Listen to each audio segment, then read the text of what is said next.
Neymar machucado, treino eterno de Vojvoda, Igor Vinícius suspenso e sanção neste final de semana. É isso aí, torcedor santista, sou o PH, seja muito bem-vindo ao pré-jogo do clássico deste final de semana. Fiquem aí que após a vinheta a gente vai...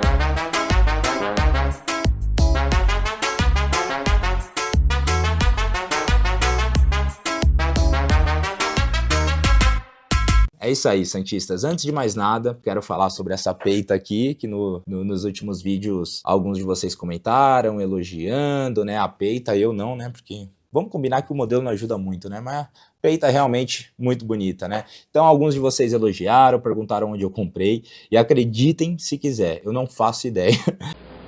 É brincadeira! Tentei até achar aqui, mas acabou que não consegui, mas prometo que para vocês eu trago aí, tá bom? Aonde que eu fiz a compra dessa camiseta aqui, para que vocês vão atrás aí, beleza? Bom, santistas, vamos lá. Eu entendo que assim como eu, todos vocês, todos nós, né, estamos aí ansiosos, ao mesmo tempo nervosos com esse jogo desse final de semana, com esse clássico. Né, até porque a gente conhece muito bem o nosso time, como ele gosta de nos surpreender e como a gente nos últimos anos tem tido dificuldade em clássicos. Diga-se de passagem, um adversário bem difícil. Mas vejo alguns pontos positivos. O Vojvoda teve bastante tempo aí para treinar o Santos, tanto antes do jogo contra o Atlético quanto depois. É animador o que vimos no último jogo contra o Atlético, tanto na formação tática, na postura do time, no entrosamento, nas jogadas, né? Então eu entendo que a gente pode ficar ainda mais empolgado para esse jogo que vai ser na nossa casa, onde o Santos vai ter o mando de campo, né? Então isso faz diferença. Então se a gente conseguiu se impor daquela forma lá na Arena MRV, é normal que a gente fique ansioso para ver como vai ser a postura do Santos aqui, lá em Santos. A gente tem que levar em consideração que o São Paulo acabou de tomar uma taca ali da LDU, muito provavelmente alguns jogadores vão ser poupados para o jogo de volta, além de que foi um jogo extremamente exaustivo para o São Paulo, jogando na altitude lá, e que também o São Paulo tem alguns dos seus principais jogadores fora do jogo por conta de lesão, que é o caso do Lucas, é o caso do Calheri. Entendo que o Luciano e o Arboleda, talvez o Crespo ali, pense em poupar eles para o jogo de volta ali contra a LDU, né? Então isso tudo pode ser muito positivo para o Santos. Agora tem sim alguns pontos negativos, né? Temos, para variar, eu acho que, gente, ninguém mais fica chateado com isso, a gente só fica puto, né? Que mais uma lesão do Neymar, né? E não vamos, para variar, poder contar com ele em um jogo extremamente importante, onde a gente precisa desses 3 pontos e que é um clássico acima de tudo. E temos também a questão da suspensão do Igor Vinícius, que eu vejo também como uma perda, né? Porque é um jogador que fez uma ótima partida contra o Atlético Mineiro, mas acabou tomando o cartão amarelo e sendo suspenso. E o Gabriel Bontempo, que para mim também é uma perda, né? Vamos ter que se contentar aí com o Schmidt, mas a gente já vai para a formação, a provável escalação. E temos o Bontempo, né, que ainda não conseguiu se recuperar a tempo para este jogo. Mas, dito isso, eu acho que o saldo positivo é maior do que o negativo. Então, vamos falar um pouquinho sobre o jogo, sobre a provável escalação que saiu, que o Mussetti trouxe aí pra gente. E eu, PH, vou falar um pouquinho da minha opinião sobre a escalação, sobre os jogadores e qual que pode ser aí a ideia do Vojvoda para este jogo, né, contra os Tricas. Bom, santistas, vamos lá. A provável escalação do Santos, primeiro de tudo, tem um esquema tático de 4-4-2. Ai, PH, mas no último jogo contra o Atlético Mineiro foi um 4-3-1-2. Sim, gente, os esquemas táticos são muito parecidos. O 4-3-1-2 basicamente é uma derivação ali do 4-4-2. A única diferença é que desses 4 meio-campistas tem um que fica um pouco mais avançado, mais para o meio para frente do que do meio para trás. Então por isso que ele fica ali como uma pessoa, né? Então em tese é 4-4-2, mas entendo que o Vojvoda no jogo deva fazer igual fez contra o Atlético Mineiro, entrar com 4-4-2, mas durante o jogo ali acabar virando um 4-3-1-2, né? Com um dos meio-campistas atacando, e que para mim faz muito sentido para este jogo contra o São Paulo, e eu já vou voltar no porquê, tá? Mas vamos lá, a provável escalação do Santos é Diógenes, embora tenha saído a boa notícia, né, que o Brazão se recuperou bem, treinou normalmente, na verdade, Peter Cech Brazão, que fizeram um capacete lá que ele pudesse usar, mas o Diógenes veio treinando a semana como titular e deve ser mantido como escolha titular para o jogo. Tá? O que pra mim tá ótimo, é lógico que o Brazão faz falta, é um dos principais jogadores do time, mas eu tenho bastante confiança no Diógenes, não só da época de base, mas pela atuação até que ele fez ali no jogo contra o Atlético Mineiro. Bom, e aí temos, né, uma linha de 4 defensores, onde temos Mike, novamente Igor Vinícius suspenso, mas gosto também do Mike na lateral direita, embora ainda não esteja no primor físico dele, né, totalmente entrosado. É um jogador que a gente conhece a capacidade. Temos ali Adonis Frias no lugar do Zé Ruela, do Zé Ivaldo, né? Graças a Deus. E temos Luan Pérez ali do lado esquerdo da zaga, que para mim também muito bom, vem evoluindo bastante, fez um jogo seguro contra o Atlético Mineiro e acho que tem tudo para fazer um bom jogo também. E na lateral esquerda temos o Escobar, nosso argentino tão querido. Para mim é uma boa escolha para este jogo. Tá? Gosto muito do Escobar, acho o Souza mais jogador, mas gosto muito do Escobar e acho que para esse jogo também ele é mais adequado.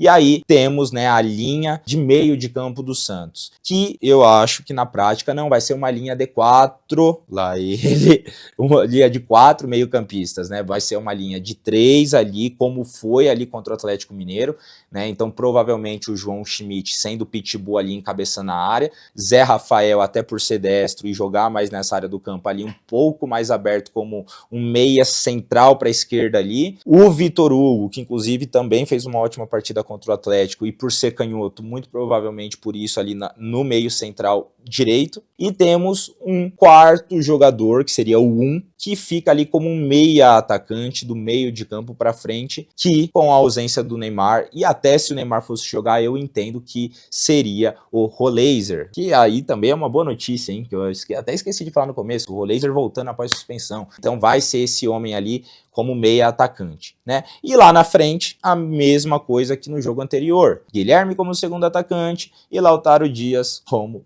atacante de referência. Bom, não tem muito... Eu acho que a única coisa dessa escalação que realmente me tira um pouco dos nervos é o Guilherme, que é um jogador que a gente não pode confiar na entrega dele, no nível de jogo que ele vai fazer. Não vem jogando bem, mas é um jogador que também, às vezes, fede de tão cagado que é, né? Porque, pô, acha uns gols ali, faz uns gols importantes pro Santos, então eu realmente não sei o que dizer do Guilherme titular para esse jogo. Mas eu acho que sim, a gente tem outros dois jogadores que podem ser interessantes e poderiam ser testados, né? Temos o próprio Barreal, que como eu falei no último vídeo, ou talvez até colocar o Lautaro Dias como um segundo atacante, que inclusive nós vimos que ele tem até talvez mais um perfil de um segundo atacante do que um atacante de referência. No jogo contra o Atlético saiu bastante da área, deu opção de passe, deu passes, deu profundidade, foi até linha de fundo, deu até aquele passe pro Neymar que o Neymar perdeu, né? Então talvez ele como um segundo atacante, o Tiquinho como um atacante de referência, por que não? Mas a gente tem que confiar no senso crítico e técnico aí do nosso professor Vojvoda, né? E espero sinceramente que pelo menos ele dê oportunidade para esses jogadores aí ao longo do jogo.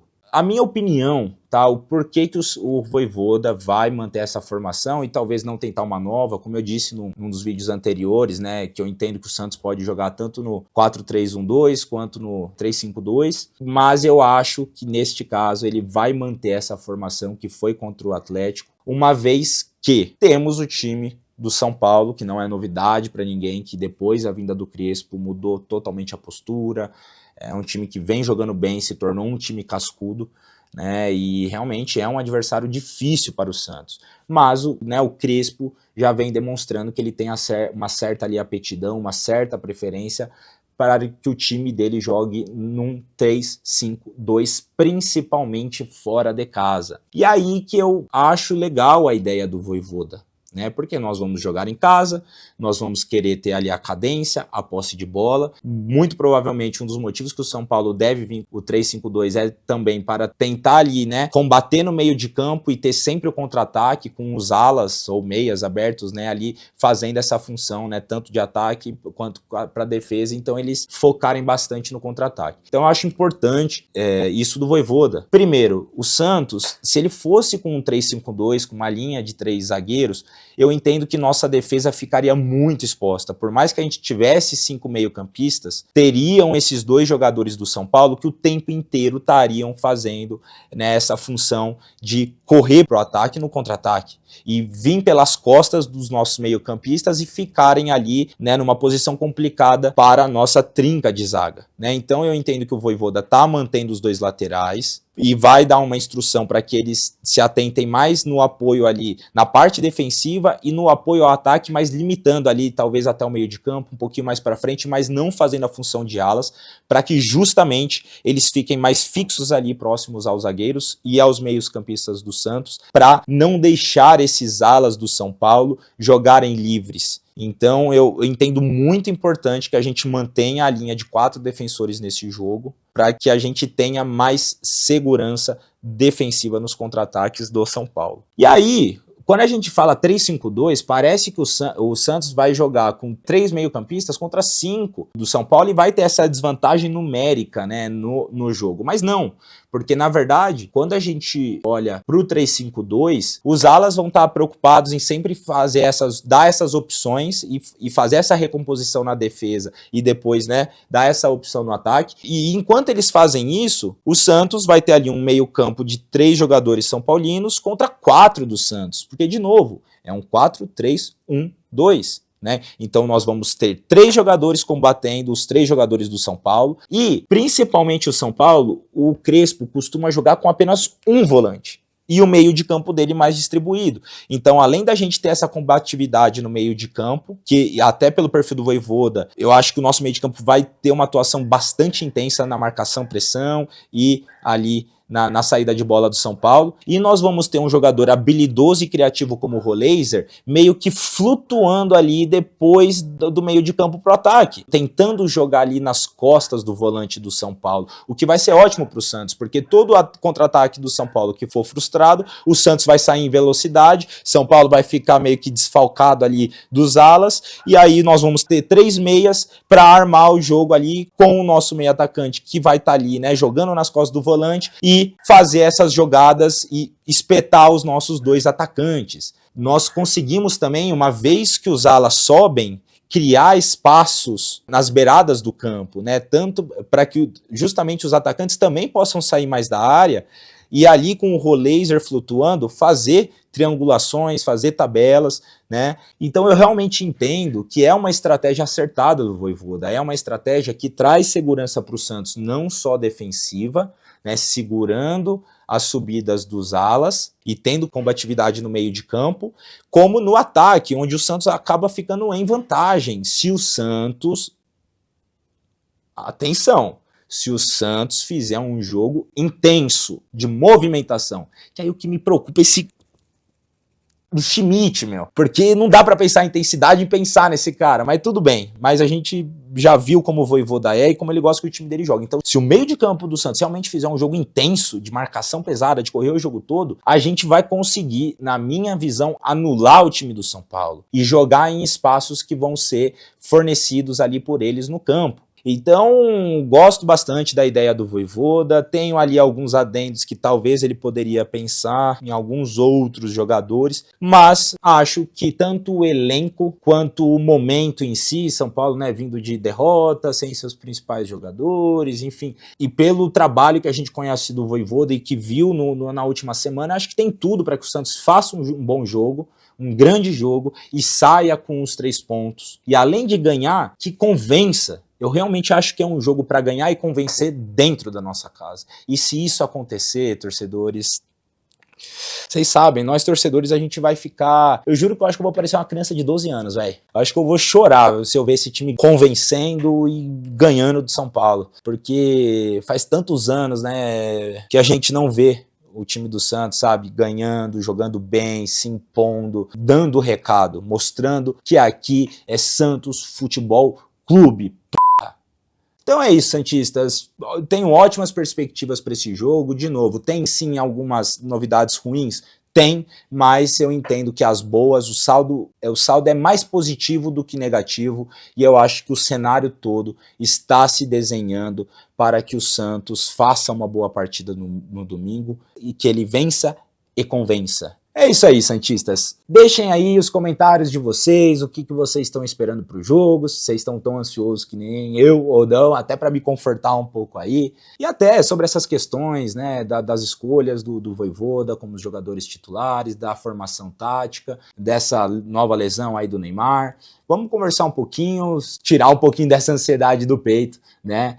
Então, vocês já sabem, deixem o like de vocês aí, quem não é inscrito, se inscrevam para ajudar o canal, se vocês puderem hypar nos ajuda bastante também, tá bom? A gente vai deixar aí para vocês o Instagram do canal, @canal Vem Pro Peixão, o meu, @ph.cfeitosa e do Edu, @edufutirinhas. Fechou? Bora para domingo, bora ganhar essa guerra aí, cara, que é Santos Futebol Clube, porra! Bora!